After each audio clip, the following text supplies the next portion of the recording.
Kate's new hairdo caught in biblical rainfall and the death of the Duchess of Kent. GB News royal correspondent Cameron Walker has provided his exclusive insight into the Princess of Wales' new blonde look. The death of the Duchess of Kent and King Charles' discussion of cancer in Birmingham. Sign up for the GB News royal newsletter to get the latest analysis straight to your inbox. Kate's new hairdo caught in biblical rainfall. It was the official public debut of the Princess of Wales' new lighter hairstyle, which shone in the sun to the delight of tourists queuing to enter the Natural History Museum on Thursday, where Catherine was visiting as its patron. Alongside Prince William, the royal couple toured the newly transformed gardens, designed to create more habitats for urban wildlife. Both the prince and princess take a keen interest in the natural world, and particularly want to inspire the next generation to share their passion. On that theme, they joined a pond dipping session with some primary school children from South London. But the heavens opened, drenching everyone present, including myself, and forcing a hasty retreat inside. In the museum's education center, Prince William and Catherine helped teach the soggy 6-year-olds about different insects. They also joined secondary school children from Manchester to hear how they are creating habitats for wildlife on their school grounds.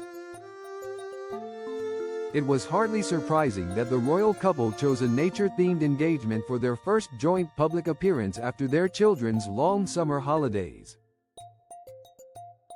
Prince William's Earthshot Prize supports new solutions to tackle environmental problems. And I understand he spends lots of time behind the scenes making sure the solutions can be scaled up at speed to have a global impact. The princess, meanwhile, talks often about the healing power of nature following her cancer battle. She releases quarterly Mother Nature videos on Kensington Palace's social media channels. It is expected to be a busy autumn term for the future king and queen. In less than 2 weeks, they will help welcome President Trump for his state visit to the UK. Buckingham Palace announces the death of HRH the Duchess of Kent. Buckingham Palace has announced the death of Her Royal Highness the Duchess of Kent. In a statement the palace said, "It is with deep sorrow that Buckingham Palace announces the death of Her Royal Highness the Duchess of Kent. Her Royal Highness passed away peacefully last night at Kensington Palace, surrounded by her family." The King and Queen and all members of the royal family joined the Duke of Kent, his children and grandchildren in mourning their loss and remembering fondly the Duchess's lifelong devotion to all the organizations with which she was associated. Her passion for music and her empathy for young people. Royal mourning has now begun, following approval from the King, and will continue until after the Duchess' funeral. This means members of the royal family and staff will wear clothing which pays appropriate tribute during this period. Those in livery, the royal mews and troops on public duties will wear black armbands. Flags are flying at half-mast above all royal residences, and 2 royal footmen fastened the official statement to the railings of Buckingham Palace on Friday afternoon. Some royal engagements are expected to be affected, but details have not yet been announced.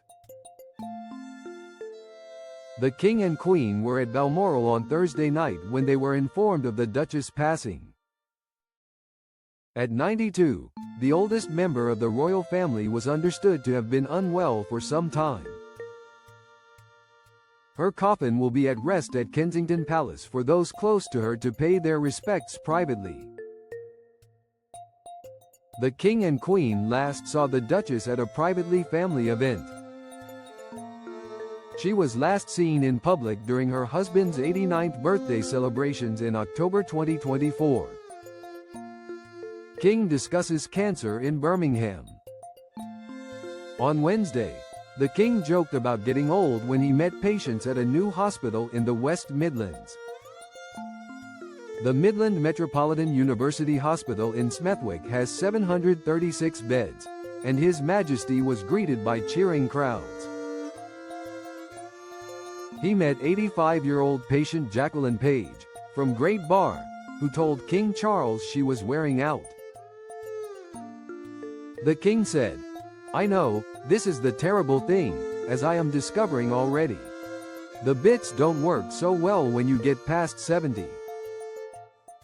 His Majesty also spent time with Matthew Shinda, 73, who is receiving treatment for prostate cancer. He told Charles, "It is nice to see you are recovering well," to which the King replied, "I am not too bad." The King is continuing a weekly cycle of cancer treatment, but appears to be continuing a full program of public engagements.